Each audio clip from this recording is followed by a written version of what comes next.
الحمد لله رب العالمين والعاقبة للمتقين والصلاة والسلام على سيد الأنبياء والمرسلين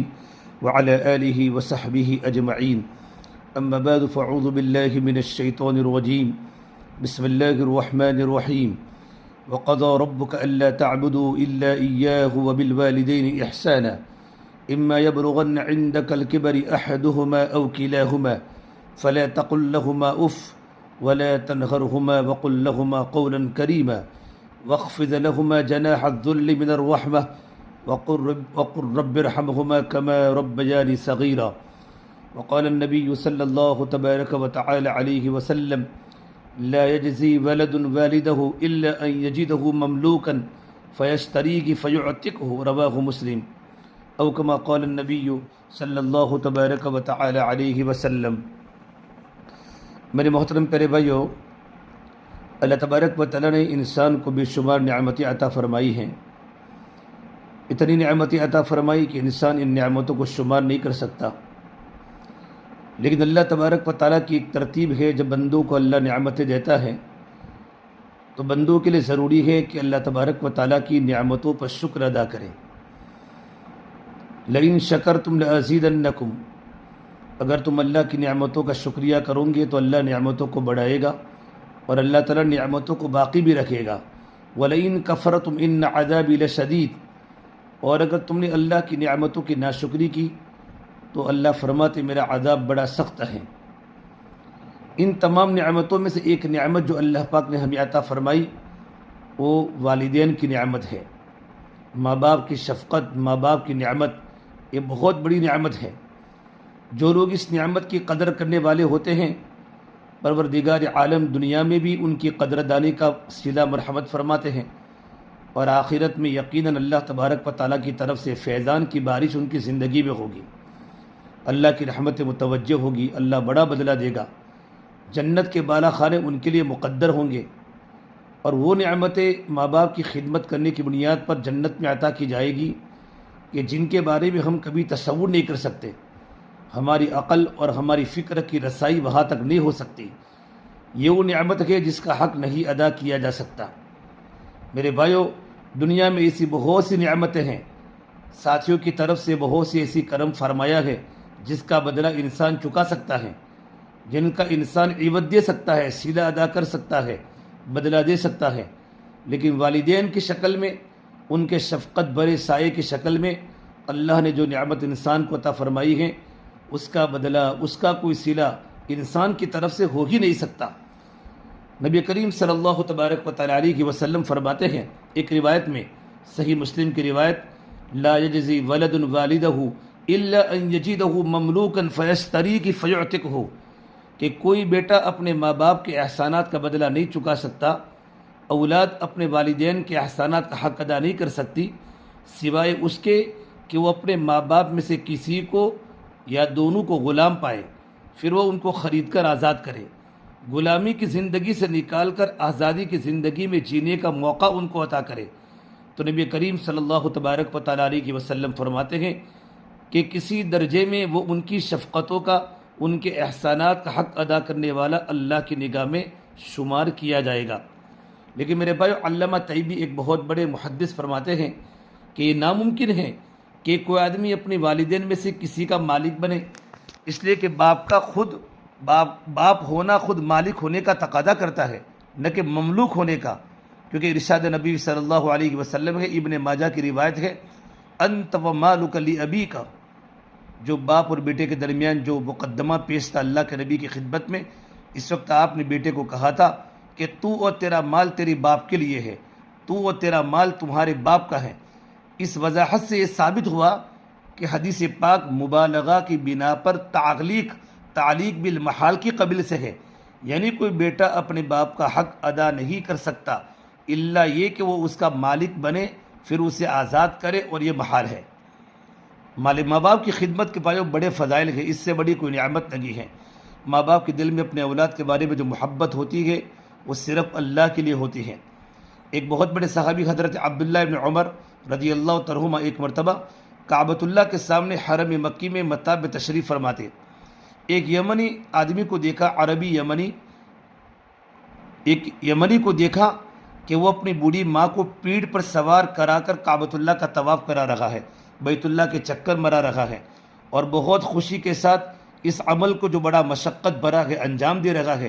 اور ساتھ میں جھومتے ہوئے یہ شعر پڑھتا چلا جا رہا ہے، انی لہا بعیرہا المذلل ان ادعرت برکابہا لم ادعری، انی لہا بعیرہا المذلل ان ادعرت برکابہا لم ادعری۔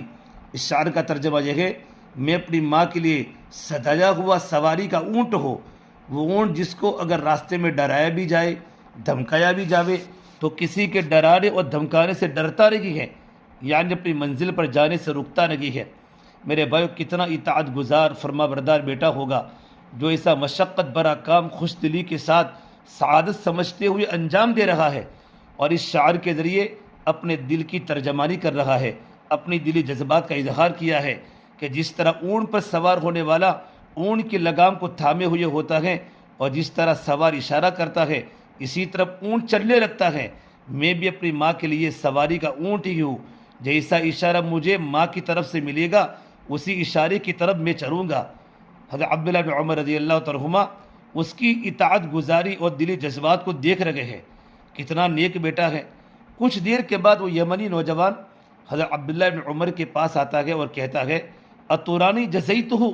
یا عبداللہ بن عمر میرے ایک سوال کا جواب دیجئے، آپ مجھے بہت دیر سے دیکھ رہے ہیں، میرا سوال یہ ہے کیا میں نے اپنے اس عمل کے ذریعے اپنی ماں کے حق کو ادا کرنے میں کامیاب ہو جاؤں گا؟ میں یمن سے اپنی ماں کو پیٹھ پر سوار ہو کر لایا ہوں، کعبۃ اللہ کا طواف اپنی پیٹھ پر اور کندھے پر بٹھا کر ماں کو بیت اللہ کا طواف کرا رہا ہوں، میں اپنی ماں کو زمین پر اتارتا ہی نہیں، تو کیا میں نے اپنی ماں کی خدمت کا بدلہ دے دیا؟ حضرت عبداللہ بن عمر رضی اللہ تعالیٰ عنہ نے کیا جواب دیا؟ لا ولا بزفرۃ واحدۃ،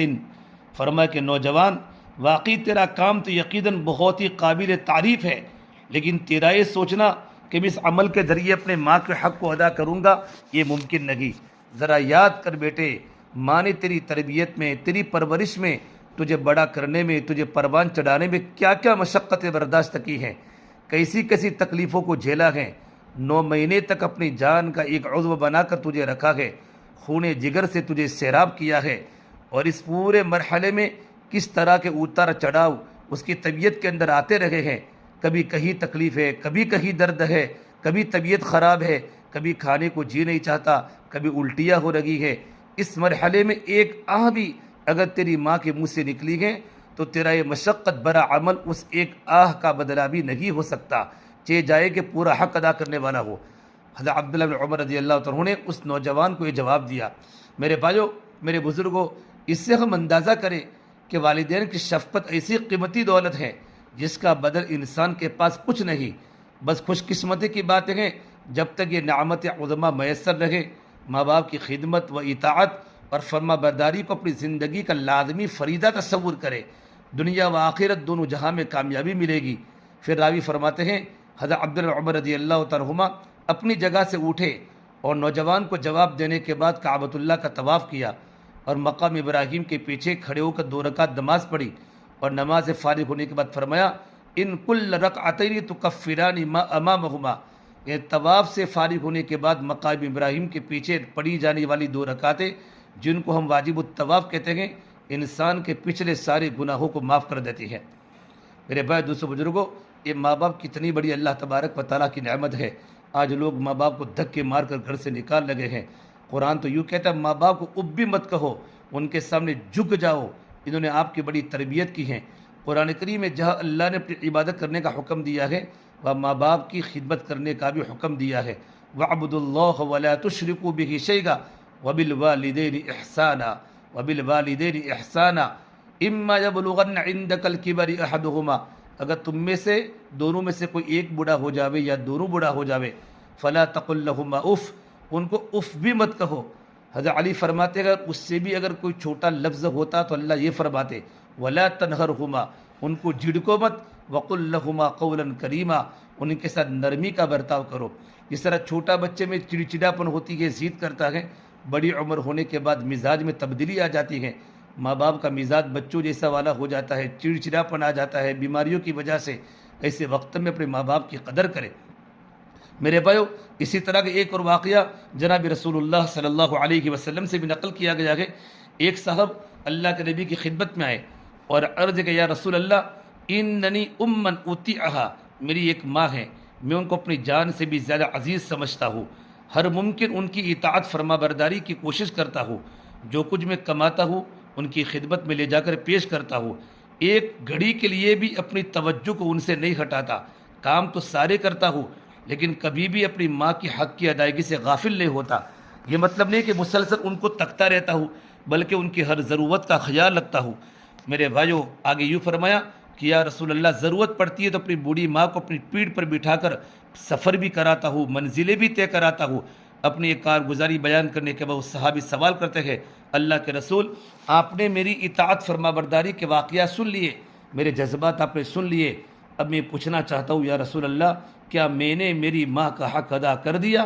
جناب رسول اللہ صلی اللہ علیہ وسلم فرمایا اے میرے پیارے صحابی، یقیناً تمہارا عمل تو قابل تعریف ہے، لیکن ماں کی ایک سانس اور ایک آہ کا بھی تمہارا یہ مشقت بڑا عمل بدل نہیں ہو سکتا۔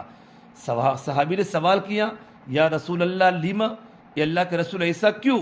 میں یقیناً اپنی سعادت سمجھتے ہوئے ماں کی خدمت کرتا ہوں، لیکن دل میں جذبہ بھی ہوتا ہے اس خدمت کے ذریعے میں ان کا حق بھی ادا کرنے میں کامیاب ہوں گا، لیکن آپ فرماتے ہیں حق تو ایک آہ کا بھی ادا نہیں ہوگا، ایسا کیوں؟ تو جواب میں اللہ کے نبی صلی اللہ تبارک و تعالیٰ علیہ وسلم نے عجیب بات فرمائی جو حقیقت واقعہ ہے۔ انسان اپنے دل پر ہاتھ رکھ کر دیکھے، انسانی معاشرے کا جائزہ لے تو اللہ کے نبی کی بات پورے طور پر منطبق ہوتے ہوئے دکھائی دے گی۔ آپ نے فرمایا اے میرے صحابی، تیرے اور تیری ماں کے جذبہ محبت میں بڑا فرق ہے۔ ماں تیری خدمت کیا کرتی تھی، تیری پرورش کرتی تھی، تجھے راحت دینے کے لیے اپنی راحت کو قربان کرتی تھی، اپنے آرام کو قربان کر دیا کرتی تھی، یہ سارے کام تیری زندگی کی محبت میں کیا کرتی تھی کہ میرا بچہ اچھی طرح پل جائے، بڑھ جائے، جوان ہو جائے، اچھا انسان بن جاوے، اپنے پیروں پر کھڑا ہو جاوے، دنیا و آخرت بنانے والا بن جاوے۔ اپنی جان سے پیارا تجھے تیری ماں رکھتی تھی، تجھ پر اگر کوئی تکلیف آتی تھی تو اس کے جذبات یہ ہوتے تھے اس تکلیف کو میں اپنے اوپر لے لوں، میرا بچہ تکلیف سے آزاد ہو جائے، یہ تو تھا ماں کا جذبہ۔ اور فرمایا ماں کی خدمت اور دلداری اور فرما برداری تو بھی کرتا ہے، لیکن تو ماں کی زندگی کی چاہت دل کے اندر رکھنے والا نہیں ہے، بلکہ تو یہ چاہتا ہے ماں اس دنیا سے چلی جائے تو تجھے اس بوجھ سے چھٹکارا مل جاوے۔ یہ فرق ہے ماں کی خدمت کا تجھے اور تیری خدمت کا ماں کا یہ فرق ہے۔ امام بخاری نے ایک روایت ادب المفرد میں لکھی ہے۔ میرے بھائیوں، بولے بزرگوں، کچھ خوش نصیب بچے بھی ہیں آج کے زمانے میں جو ماں باپ کی خدمت کو بوجھ نہیں سمجھتے، بلکہ نیک بختی سمجھ کر، سعادت سمجھ کر اس کو انجام دیتے ہیں، لیکن دنیا میں اکثریت ایسی نالائق اولاد کی ہیں جو زندگی کے آخری عمر میں پہنچ جانے والے والدین کی خدمت بھی نہیں کرتے، مجبوراً اگر کرتے بھی ہیں تو دل میں خیال آتا رہتا ہے کب یہ آخری سانس لیں گے، ہماری مصروفیت کب ختم ہوگی، اور کوئی کرتا ہی تو ماں باپ کی پراپرٹی پر نظر ہوتی ہے کہ کسی بھی طرح ماں باپ کے پاس سائن کرا کر ساری پراپرٹی پر قبضہ کر لوں، مکان پر قبضہ کر لوں، حالانکہ ماں باپ کے دنیا سے جانے کے بعد وراثت میں اس کو حصہ ملنے والا ہے، لیکن بھائیوں کا حق محروم کرنے کے لیے، بہنوں کے حق کو محروم رکھنے کے لیے ماں باپ سے جھوٹی خدمت کا بہانہ بنا کر ماں باپ کے پاس دستخط کرا کر ساری زمینیں ہڑپ لے لیتا ہے۔ اللہ کے نبی صلی اللہ تبارک و تعالیٰ علیہ وسلم نے فرمایا یہ فرق ہے ماں کی اپنی اولاد کے ساتھ محبت میں اور اولاد کی اپنی ماں کے ساتھ محبت میں۔ اظہار محبت دونوں طرف سے ہوتا ہے، محبت کا اظہار، لیکن ماں باپ کی محبت اولاد کے تئیں بالکل بے غرض ہوتی ہے، کوئی مفاد وابستہ نہیں، قلبی، دلی اور حقیقی محبت ہوتی ہے، لیکن عام طور پر اولاد والدین کے ساتھ بے غرض محبت کا اظہار نہیں کر پاتی۔ اس محبت میں کہیں اگر ان کا مفاد آڑے آتا ہے تو اپنے مفاد کو ترجیح دیتے ہیں۔ میرے بھائی دوستو بزرگوں، اپنے ماں باپ کی خدمت کریں۔ اللہ کے نبی صلی اللہ تبارک و تعالیٰ علیہ وسلم کے صحابی حضرت ابو ہریرہ رضی اللہ تعالیٰ عنہ جب مروان کے زمانے میں مدینہ کے گورنر بنے، ذوالحلیفہ مدینہ منورہ سے باہر نکلتے وقت ایک جگہ کا نام ہے جو میقات ہے۔ جو لوگ مدینہ منورہ سے مکہ المکرمہ کی طرف آتے ہیں وہی میقات پر آ کر احرام باندھتے ہیں۔ آج کے زمانے میں اس کو بیر علی بھی کہتے ہیں، اصل اس کا نام ذوالحلیفہ ہے۔ وہی تمام حجاج کرام بس سے اترتے ہیں، غسل کرتے ہیں، وضو کرتے ہیں اور احرام کی نیت کرتے ہیں وہی سے، اور بعض لوگ چادر بھی وہی بدل کر احرام کی نیت کرتے ہیں۔ پھر پورا کا پورا حجاج کا قافلہ، عمرہ والوں کا قافلہ مکہ مکرمہ کی طرف روانہ ہوتا ہے۔ اسی جگہ پر ابو ہریرہ رضی اللہ عنہ کی رہائش تھی اور وہیں پر ان کی والدہ دوسری جگہ پر رہا کرتی تھی۔ ابو ہریرہ رضی اللہ عنہ کا معمول خلیفہ اور گورنر بننے کے بعد یہ تھا، جب اپنے گھر سے نکلتے تو سب سے پہلے اپنی ماں کی خدمت میں حاضر ہوتے اور کہتے السلام علیکم ورحمۃ اللہ وبرکاتہ، پھر سلام کے بعد اپنی والدہ کو مخاطب کر کے یہ دعائیہ جملہ ارشاد فرماتے رحمک اللہ کما ربیتنی صغیرہ، اماں جان اللہ آپ پر رحمت کی بارش فرمائے جیسے بچپن میں آپ نے میری پرورش کی۔ میرے بھائیوں، کتنا دل خوش ہوتا ہوگا اس ماں کا، اتنے اونچے مقام پر، اتنی اونچی گورنری پر بیٹا فائز ہے۔ جب بھی گھر سے نکلتا ہے اپنے کسی کام کے لیے تو سب سے پہلے ذمہ داری یہ تصور کرتا ہے ماں کی خدمت میں جا کر ان کی دعائیں لی جائے۔ ماں جواب میں کہا کرتی تھی وعلیکم السلام یا بنی ورحمۃ اللہ وبرکاتہ، بیٹے تم پر اللہ کی جانب سے سلامتی ہو، رحمتوں کی برسات ہو اور برکات سے تم مالا مال ہو۔ پھر دعا دیا کرتی تھی رحمک اللہ کما بررتنی کبیرہ، یہ بھی بخاری شریف ادب المفرد کا جملہ ہے۔ میرے بیٹے اللہ تم پر رحمت کی بارش نازل فرمائے، بڑے ہونے کے باوجود، بڑے مقام پر پہنچنے کے باوجود تم نے میرے ساتھ اطاعت فرما برداری کا معاملہ کیا۔ میرے بھائیو، عام طور پر جب بچے پروفیسر بن جاتے ہیں، بڑی ڈگری پر آ جاتے ہیں تو ماں باپ کی خدمت گزاری تو در کی بات ہے، ماں باپ کا دیکھنا بھی مشکل ہو جاتا ہے، بلکہ ماں باپ بوجھ بن جاتے ہیں۔ ایسی عورتیں گھروں میں آتی ہے، پڑھی لکھی ایجوکیٹڈ عورتیں، جو یہ نہیں چاہتی کہ میں اپنی ساس کو ساتھ میں رکھوں، سسر کو ساتھ میں رکھوں، اور اپنے شوہر کا دماغ خراب کر کے شوہر کو سمجھا کر ماں باپ سے دور ہو جاتی ہے۔ خوش نصیب ہے وہ لوگ آج کے زمانے میں جن کو اطاعت گزار فرما بردار اولاد ملی ہے۔ ابو ہریرہ کی والدہ یہی دعا اپنے بیٹے کو دے رہی ہیں، یہی وہ دعائیں ہیں جو انسان کو دنیا و آخرت میں کامیابی کے اعلیٰ مقام پر پہنچاتی ہے۔ میرے بھائیو، ایک بات یاد رکھیں، ماں باپ کی دعا اپنی اولاد کے حق میں کبھی اللہ کی بارگاہ سے رد نہیں کی جاتی۔ جناب رسول اللہ صلی اللہ تبارک و تعالی علیہ وسلم نے فرمایا ایک روایت میں، جیسے نبی کی دعا اپنے امتی کے حق میں قبول ہوتی ہے، اسی طرح ماں باپ کی دعا بھی اپنے اولاد کے حق میں قبول ہوتی ہے۔ کتنی بڑی بات فرمائی، اللہ اکبر! نبی کی دعا اپنے امتی کے حق میں قبول ہوتی ہے، اسی طرح ماں باپ کی دعا اپنے اولاد کے حق میں قبول ہوتی ہے۔ جس جذبے و لگن کے ساتھ ایک باپ اور ماں اپنے بچوں کے لیے دعا کر سکتے ہیں، کوئی دوست، کوئی عزیز، کوئی رشتہ دار اس درد و جذبے کے ساتھ دعا کر ہی نہیں سکتے۔ ایک روایت میں ہے ایک صحابی اللہ کے نبی صلی اللہ تبارک و تعالی علیہ وسلم کی خدمت میں حاضر ہوئے، مکہ مکرمہ سے مدینہ منورہ کی جانب ہجرت کا وعدہ کرنے کے لیے۔ اللہ کے نبی صلی اللہ تبارک و تعالی علیہ وسلم نے پوچھا تمہارے والدین کا کیا حال ہے؟ ان صحابی سے والدین کے بارے میں پوچھا تو ان صحابی نے جواب دیا یا رسول اللہ، ان کو تو میں روتا ہوا چھوڑ کر آیا ہوں، وہ یہ نہیں گوارا کر رہے ہیں کہ میں ان کو چھوڑ کر اپنے وطن سے ہجرت کر کے جاؤں۔ اللہ کے نبی نے فرمایا ارجع الیہما وضحکہما کما ابکیتہما، ابو داؤد شریف کتاب الجہاد کی روایت ہے، فرمایا واپس لوٹ جاؤ، چلے جاؤ اپنے والدین کے پاس، ان کو ہنساؤ جس طرح تم ان کو رلا کر آئے ہو۔ ٹھیک ہے میرے بھائی، ہجرت کرنا ضروری ہے، فرض ہے، لیکن والدین کو ناراض کر کے ان کو روتا چھوڑ کے ہجرت کرنے کی اجازت نہیں ہے۔ اسی طرح حج کے لیے جانے والے صحابہ کرام اللہ کے نبی کی خدمت میں حاضر ہوتے، اللہ کے راستے میں جانے والے، جہاد میں جانے والے صحابہ حضور کی خدمت میں حاضر ہوتے، میرے آقا ان سے پوچھتے تمہارے والدین یا ان میں سے کوئی ایک زندہ ہے یا نہیں؟ اگر یہ معلوم ہوتا کہ ماں باپ یا ان میں سے کوئی ایک زندہ ہے اور کوئی ان کی خدمت کرنے والا اور حق ادا کرنے والا نہیں ہے تو آپ جہاد میں جانے سے منع فرماتے اور حج میں جانے سے بھی منع فرماتے اور فرماتے ففیہما فجاہد، رواہ البخاری، جاؤ والدین کی خدمت کرو، یہی تمہارا جہاد ہے۔ اسی عمل کے ذریعے اللہ تمہیں حج مقبول کا ثواب عطا فرمائے گا، اللہ حج مبرور تمہیں عطا فرمائے گا۔ آدمی سمجھتا ہے نماز پڑھنا ہی عبادت ہے، دین کے تقاضے پر ہر حال میں نکلنا ہی عبادت ہے۔ آج بہت سے نوجوان اللہ کے راستے میں نکل جاتے ہیں، ماں بیماری میں تڑپ رہی ہے، ماں کی اجازت نہیں ہوتی لیکن تبلیغ میں جانے کا شوق ہے۔ مفتی تقی عثمان صاحب فرماتے ہیں ہمارا کام شوق کا نہیں ہے، ہمارا کام تو ذمہ داری کا ہے، ہمارا کام تو ڈر کا ہے۔ شوق میں آزادی ہے، ڈر میں پابندی ہے۔ دین کا کام شوق سے نہیں کیا جاتا۔